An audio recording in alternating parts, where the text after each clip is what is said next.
Les entreprises dites hybrides, comme c'est typiquement le cas des banques coopératives, jonglent avec des logiques que l'on qualifie d'antagonistes. C'est-à-dire qu'elles doivent répondre à des exigences a priori contraires. Elles n'ont pas d'actionnaires, mais des sociétaires, où chaque voix compte autant qu'une autre. Alors qu'elles sont porteuses de valeurs socialement fortes, elles doivent cependant répondre à des impératifs de marché. Cette dualité apparente est résolue grâce à un principe puissant, la dialogique. Les banques coopératives sont un exemple frappant de ces organisations hybrides dont l'identité est duale. Elles revendiquent un attachement profond à leurs clients sociétaires, leurs collaborateurs et leur environnement social. Elles prônent des valeurs de bien commun, de transparence et de responsabilité. Mais attention, tout n'est pas aussi simple qu'il n'y paraît. Si elles se disent engagées pour une société meilleure, la maximisation de la rentabilité reste pour elles un enjeu incontournable. Ce mariage entre solidarité et marché génère des tensions, conflits internes, désalignement des parties prenantes et légitimité interne mise à mal sont les risques qui menacent ces organisations. C'est ici qu'intervient la notion de dialogique, développée par Edgar Morin, en tant qu'outil de conciliation d'exigences contraires.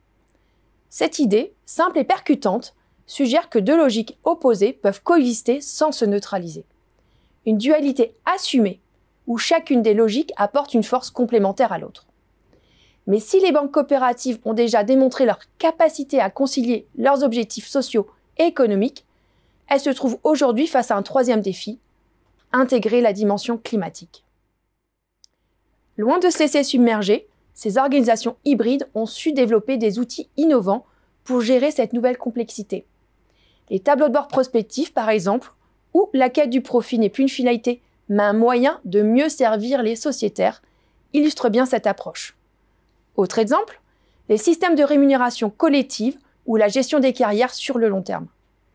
Plus récemment, la gestion du climat a fait émerger des outils comme les matrices de matérialité extra-financière qui permettent d'intégrer l'environnement dans les priorités stratégiques. Ces pratiques, classiques dans leur forme mais originales dans leur usage, ont permis de réduire les tensions entre les parties prenantes en créant des synergies. En décloisonnant les logiques sociales, économiques et environnementales, les banques coopératives ont réussi à créer des synergies là où d'autres organisations voient des conflits. Cette démarche s'inscrit dans leur ADN hybride, concilié sans compromis à partir de pratiques managériales novatrices.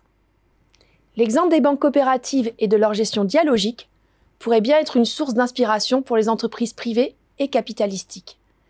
Si les banques coopératives parviennent à réconcilier des objectifs apparemment inconciliables, pourquoi pas les autres? Intégrer la logique climatique aux impératifs économiques n'est pas un simple vœu pieux. C'est une urgence stratégique qui, demain, pourrait devenir la norme.